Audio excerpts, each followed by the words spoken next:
Hello everyone and welcome to the first game we'll be covering from the quarterfinals of the Charity Cup. It is Jan-Krzysztof Duda versus Anton Guijarro, and it is a brilliant short game that features a move that everyone enjoys. I'm sure you know which I'm talking about, so let's not give it too big of an intro. Let's dive straight into the game. So Duda with the white pieces opens with e4.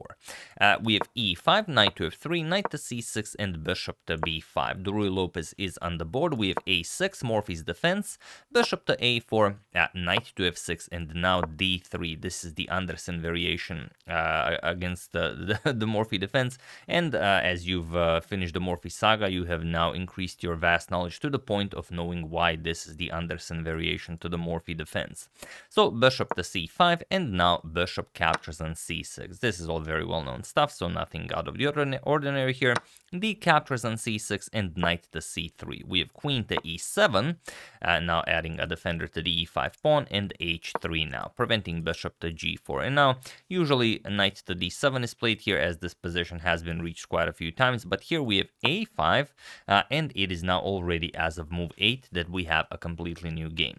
So black says, all right, I've grabbed more space here on the queen side. I might play b6, bishop to a6. I might develop this way. I might even play b5, b4 if you allow it. So instead of allowing it, we have a4 by Duda, b6 preparing bishop to a6, and now knight to e2.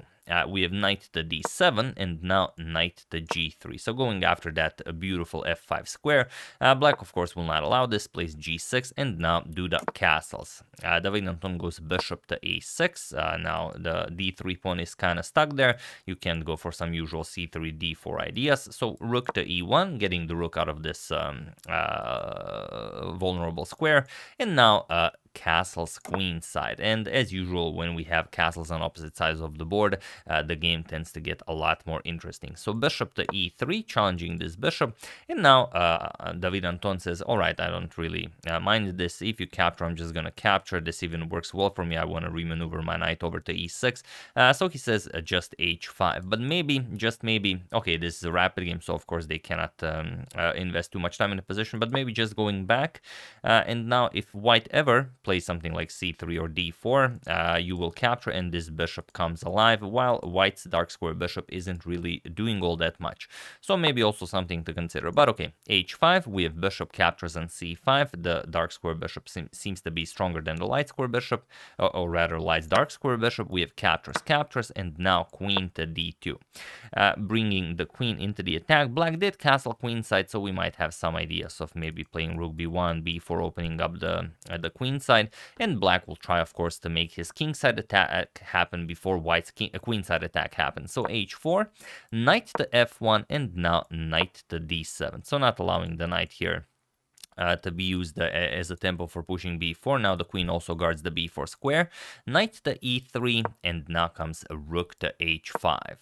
We have queen to c3, and now king to b7, defending that c6 pawn as the queen attacked it, and now rook to a3. So you can see that white already has some very nice ideas here. The rook is coming to b3, knight might be coming to c4, we might attack the a5 pawn.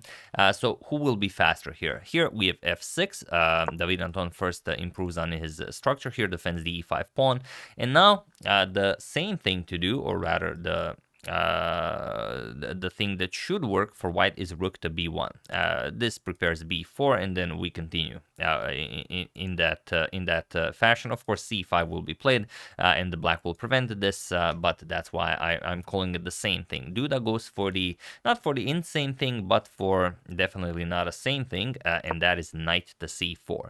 Now you can see that there are some problems here. There are the a5 pawn is being attacked, rook might be coming to b3. We already discussed rook to b1, b4 might be played, and what you want to do here is simply allow this. You want to play knight to f8, allow your queen to get into the game, and if white tries anything, well, too rash, then, for example, knight captures, you don't really worry about this. You're going to play queen d6, and if a check is given, king to a7, you are fine here. There is no way for white to improve improve the pressure. There's no way to get the knight into the game in any significant way, and there's just no way to increase the pressure.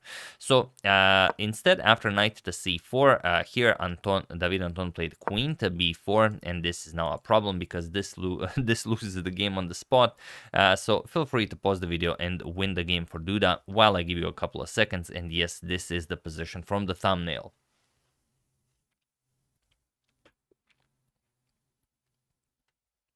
So for those of you who were able to do it, congratulations on solving this, well, complete mystery. And for those of you who just want to enjoy the show, it is, of course, knight captures on a5 with check.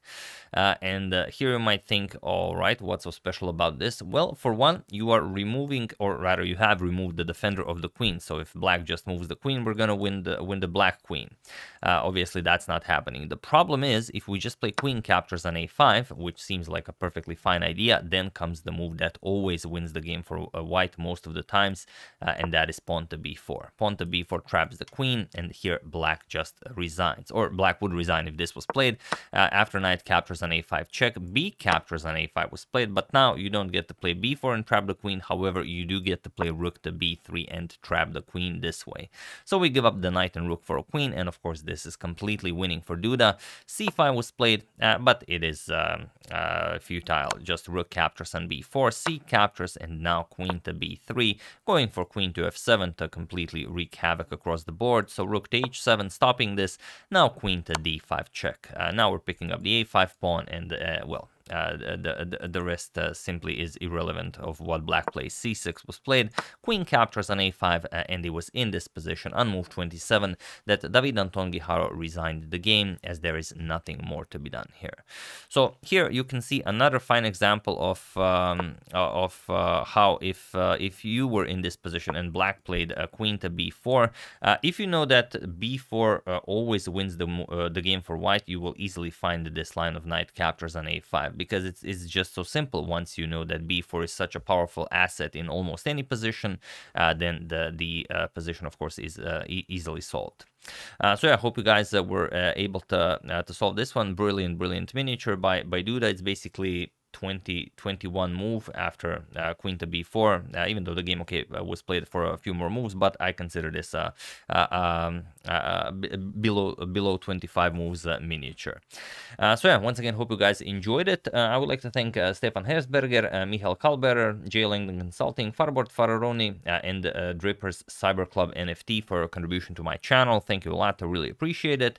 As usual, you can check 2 of my previous videos here. Thank you all for watching, and I will see you soon, continuing the coverage of the Charity Cup until it ends. Thank you all, I will see you soon, and have an excellent rest of your day.